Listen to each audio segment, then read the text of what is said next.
All right, everyone, welcome back to Dunk Talk. Wow, what a pickup for the Lakers squad, right?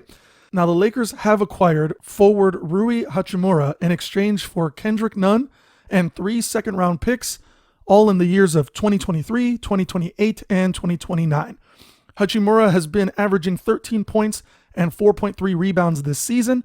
He's made 33% of his catch and shoot threes in 2021, 47% of his threes in 2022, and back down to 33.7% of his threes this season.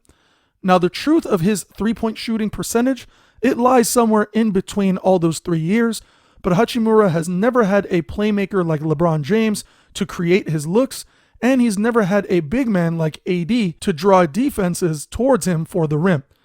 Hachimura has made 42% of his wide-open threes this season, but has only got 50 of those attempts in 47 games. Now imagine with the assists coming from LeBron and Westbrook, he'll get plenty of open threes as a Laker, and if he continues to shoot those open threes at 42%, then he'll be the Bojan Bogdanovic that the Lakers have been looking for.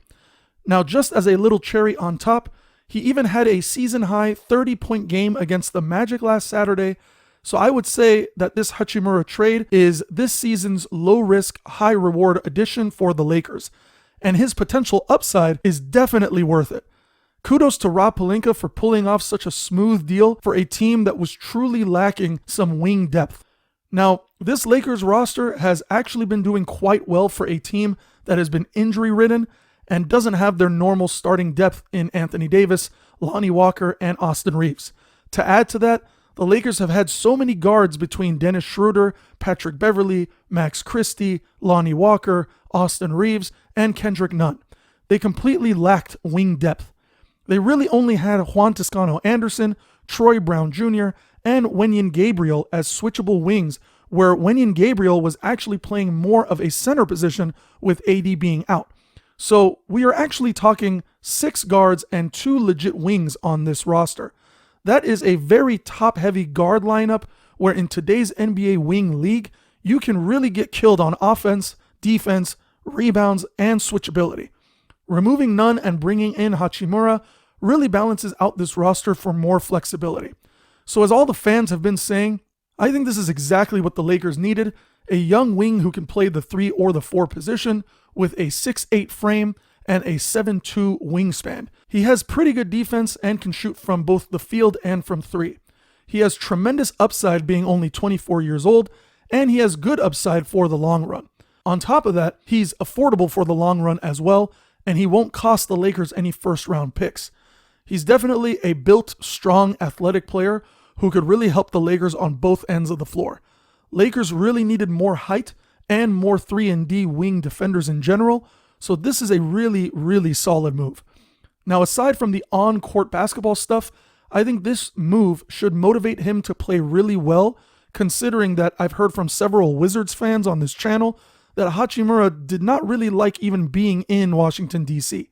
Maybe him moving from the West Coast allows him to be closer to his family in Japan as well, and I also heard that when he moved from Japan, he actually resided in Los Angeles for quite some time before going off to play college ball. Now, Kendrick Nunn and 3 second-round picks does seem like a lot for this trade, especially when considering that the Lakers scouting office has been absolutely incredible in finding talent late in the draft. This even dates back to 2007 when the Lakers had first selected players like Marc Gasol in the 2nd round before immediately trading him. Lakers had also selected Patrick Beverley in the 2nd round of the 2009 draft right before trading him. A few more recent names that you guys might know that were either very late in the 1st round or even in the 2nd round included players like Kyle Kuzma, Jordan Clarkson, Larry Nance Jr., Ivica Zubac, Svi Mikhailuk, and Mo Wagner. I mean, hell, Lakers even drafted Thomas Bryant in the 2nd round of the 2017 draft, and he's been going off this season. This is not to dismiss the guys that Lakers have even picked up who were not even drafted, players like Alex Caruso and Austin Reeves. So it's very clear that the Lakers have an exceptional scouting department and can pick in the late round. 3 second-round picks shipped off to the Wizards could really be potential top players in the future, but for a win-now LeBron team, I'd say it's worth the risk. Plus, if the Lakers get lucky, they could always buy some more additional second-round picks in the future. Now, it could also be possible that the asking price from the Wizards was in fact this high, mainly because Hachimura is a round 1, 9th pick in the 2019 NBA draft, who still has his restricted free agency title and bird rights to any team that he goes to. I mean, he is a top 10 player. That means that the Lakers actually have a chance to keep him moving forward, which is a big deal because the Lakers have been signing so many one-year veteran minimum deals that once they find this talent in one of these guys, they end up leaving after 1 year and going off with a different team. A perfect example of this was Malik Monk, where he signed a 1-year deal with the Lakers. He balled out for them in a big market team. Then the Kings swooped in and offered him $11 million a year to where he couldn't say no. Of course, he wasn't a restricted free agent, and the Lakers did not have bird rights on him, so he ended up leaving. Ultimately, I think if Lakers can develop Rui Hachimura to be a 18-point and 10 rebound per night type of player, then teams will really have a tough time beating the Lakers. I think about a lineup surrounding Dennis Schroeder, Patrick Beverley as their backcourt switchable guard defenders, and we both know they're really good at the guard position on defense. I mean, we just saw what they did to Damian Lillard and Anthony Simons last night. Then you add Rui Hachimura with LeBron and AD in the starting lineup of their backcourt.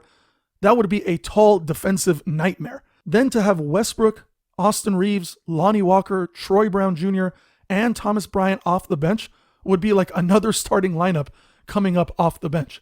So the future is definitely bright this year.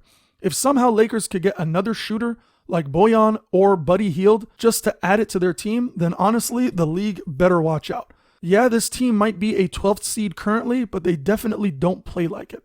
They have 6 to 8 games against top teams this season where they've only lost by a couple of points, and that was mostly without their starters like AD and bad calls from the referees.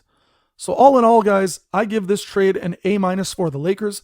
Let's not forget that Hachimura has chemistry with Westbrook, Troy Brown Jr., and Thomas Bryant when he was playing with all of them in Washington. So that's a huge plus for the Lakers in terms of chemistry as well. I'd say getting this sort of talent without surrendering a first-round pick is almost entirely a victory for the Lakers.